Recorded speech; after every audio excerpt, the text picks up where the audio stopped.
feels like it is a dam about to break. Maybe I've listened to too much Matt Canada, but the way that he was talking yesterday feels like they're right on the table. Wait a minute. Don't go to the next one. Cindy, wait, hold on. Wait a minute. Wait. What? Hold on a second. And let me remind everyone across the country that may not know. You cover the Steelers day in, day out, and you've been as critical of them as anybody. So this is not a homer pick. You believe Pittsburgh. That game's in Philly, right? It is. It's going to go in there and beat the Eagles in their building. Here's the thing. The Steelers haven't won in Philly. I think they've played 9 games since the 1960s. They haven't won any of them.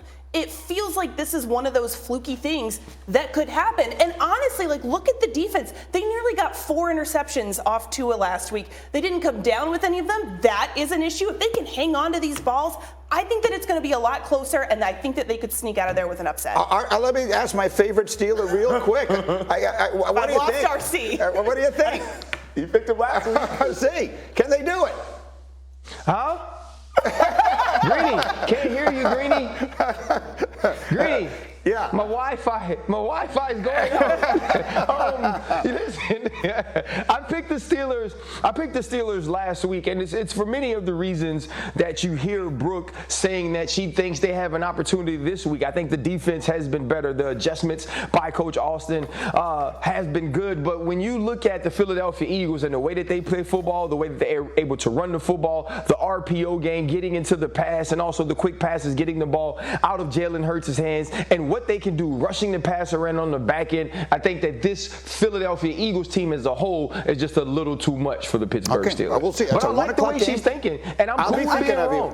If they're winning that game, I will be thinking of you. All right, let's see. That's quite a prediction. I'm canceling the rest of the Friday forecasts because I like that one so much. Let's just go right to DraftKings Sportsbook Predictions, brought to you by DraftKings. And RC, this one is for you too. And it's I love this question. Will Aaron Rodgers have more touchdown passes or dropped passes in the game Sunday night in Buffalo? 100% he's going to have more drops. I don't even know why this is the DraftKings question. When you look at the way these receivers have been playing, and also Aaron Rodgers being off a little bit, adding to some of these drops. Think about the Dobbs drop on 3rd down. The Amari Rodgers drop down the sideline when Aaron Rodgers is getting out of the pocket to the right side of the field. There's been plays where it's just miscommunication, or it's not necessarily a chemistry between the wide receivers and Aaron Rodgers. And you're playing the Buffalo Bills, a team that is great in pass defense, also really good in the red zone and turning the football over. So I expect that Aaron Rodgers has more drops than touchdowns this week. This is the biggest underdog, the largest spread that Aaron Rodgers has ever faced. And as you can see, the Bills have an 83% chance to win according to our analytics. So that also translates to a double-digit spread. So, Sacho, how do the Green Bay Packers pull off what might be the biggest upset of the year? They don't. They don't. They don't. I don't know. You could try and think of all the different ways. Okay, maybe we don't turn the ball over, but man, Buffalo's offense is so explosive. All right, and they also lead the league in turnovers. All right, maybe we try and score some points. Man, they have the best defense in the NFL. Or maybe we try and get the ball downfield, but oh no, Alan Lazard is injured. Like, what do you do? I don't know of a way. I don't see a path for the Green Bay Packers to be able to beat the Buffalo Bills. I get it. Aaron Rodgers goes into the media and says, "Everyone, you got to step up, or you're going to be cut, or lose your reps." He uses that to try and motivate his players to play better. The issue is Buffalo doesn't care. Buffalo wants to come out and embarrass you in their house before their new stadium gets built. That's what they want to do. They don't care about you and you're bringing them, motivating people. They're going to, and they want to, embarrass you for the world to see. Can I ask a question that I think a lot of fans wonder? Like, you're a player, you're a proud player, you played a whole lot of years and all that kind of stuff. Do the Packers players going in there this weekend, do they believe they're going to win? No one believes they're going to win. Yeah, Are those guys on that team thinking, oh, yeah, we got this? You have confidence in yourself, but you can also be a realist and realize that your team isn't very good. So I played on the 2007 Miami Dolphins. We were 1-15. I knew every week. I didn't even play on that team.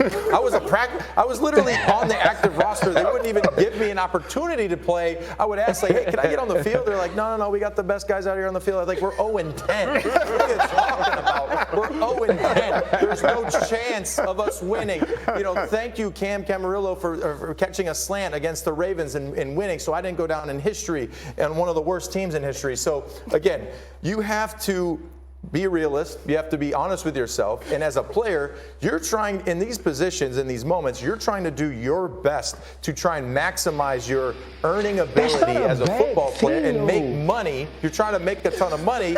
So you look at the Green Bay Packers, sure, they might think like, we're going to go out there and give it our best shot. But the Buffalo Bills are a really good football team. What'd you say, RC? That's not a bad thing, though. Like, what Nico is talking about is just self-awareness that we're not a good football team. But sometimes understanding how much of an underdog you are is a good thing, right? Because now, if I'm one of them wide receivers, I'm like, first off, the hell with the bus driver Aaron Rodgers, who keeps just rolling the bus over us. We're not supposed to win. So why am I stressing? Let me just go out here and play as well as I can play individually, because we're all independent contractors. And whether or not the Green Bay Packers can win or should win against the Buffalo Bills, it don't really matter, because we got to go play the game. So let me do my job at the highest level. If I'm blocking for Aaron Rodgers, let me do that job at the highest level. Aaron Rodgers, you play at your highest level. Defensively, you do the same thing. And if all of these things come together, then we got a chance to win, because we're all pros and we're actually good enough and talented enough to be here. And so accepting that you're not supposed to win doesn't mean that you don't win. It just means you understand that in order to even have a chance, you have to complete your job with the utmost professionalism and effort. And sometimes that's enough for a team that's not that good to be the team that's really good, because we've seen it before. You don't have to lie to yourself and convince yourself that you're better.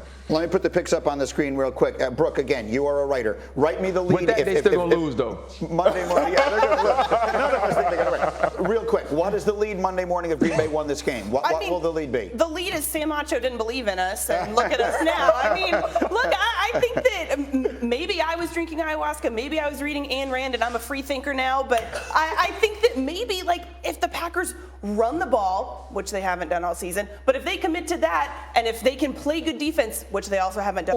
Bears, and how much more will be dependent upon from their quarterback in Dallas, with the likelihood that Zeke Elliott does not play. He has that knee that got banged up last weekend in a game against the Lions. So the expectation is that Elliott will not play. Do they lean more on the passing game and Dak Prescott in his second game back? You see our analytics overwhelmingly like the Cowboys this weekend. But as we put the picks on the screen, someone here has Dallas on upset alert, and that someone is Sam Acho. Sacho, why are you riding with the Bears? Part of the reason is the way that they played last week, and not just, you beat the Patriots. No. It was one of those, for me, it feels like one of those like season shifting moments, or maybe trajectory shifting moments for the Bears. You win 33-14. So based off of that, you're saying, man, there's other games we could have won. We had a drop pass in the end zone in the very fourth quarter, could have won that game. We were up against Minnesota. They took it from us as we're driving at the last minute. Could have won that game. Beat San Francisco. All those things. But outside of that, you're the number one rushing offense in the NFL. You're averaging 181 yards per game rushing the ball. Cowboys' running defense isn't that great. They're 20th, right? So you know you can run the ball. You also have a top 10 defense. Your young guys are playing good. Jaquan Brisker, Kyler Gordon. And so I think this is one of those games where, though people will not give the Bears a chance, like they didn't give them a chance in New England, they're always around. They might find a way to win this game. You know, RC, we made a big deal of this on Tuesday morning. The Bears had called, 13 designed rushes for Justin Fields in their first 6 games combined. Monday night alone, they called 12. So I actually like the way Sacho was thinking, that maybe this is a little bit of a change in philosophy. We saw the Eagles do that with Jalen Hurts mid-season last year. Change the philosophy. Let the quarterback with all the athleticism start running with the football a little bit. I like the way you're thinking. Does that mean they beat Dallas? I don't know. RC, how do you see it? No, I think this game is a lot closer than people are going to give it credit for being right now. It's not just about Ezekiel Elliott being out. It is somewhat of a shift that we've seen in Chicago. And I'm going to say this, that people might call BS on it. Outside of Lamar Jackson, Justin Fields is the most explosive, athletic quarterback we have with the football in his hand. He's a guy who's a true low 4-4 quarterback. He's a guy who's also big and sturdy and able to take hits. And so I think when he has the football in his hand, it adds a total different dynamic to who the Chicago Bears are. And I said this yesterday. I did some radio about Jaden Daniels, who plays quarterback down here at LSU. And I said sometimes when you call runs for quarterbacks who are extremely athletic, it makes them better passers. It gets them into the game because they're more football player than just quarterback. And I believe that about Justin Fields. This game is going to be close, but in the end, I believe the Cowboys find a way to close it out because of the way this team rushes and turns the football over defensively. Let me get the pride of Joliet, Illinois in here. You want me to Sure, get into give me it? a little. All right. Well, first of all, where do you live? You live quick. in Chicago? Neither here nor there. Played for the Bears? You played for the not Bears here, once? Chicago. Okay, but if I was going to get into like another personality, maybe like a super fan of the Chicago Bears, I might say that Sam Macho's the smartest man on this earth. Okay, so but first of all, let me talk about the best quarterback in the NFL. That's Fields. He's by far the best player. If we were going to put him in the Hall of Fame, I'd do it right now. But the Chicago Bears, of course, they're going to win this football game because they're the Bears. They're the best team in the NFL. But if I was going to be Rob Ninkovich, just speak from the heart and be a realist, I would say that the Dallas Cowboys are a better football team, and they're going to win this matchup. Brooke, put a ribbon on it. I wish that I had a split personality here, but look, It's easy. You just is it easy?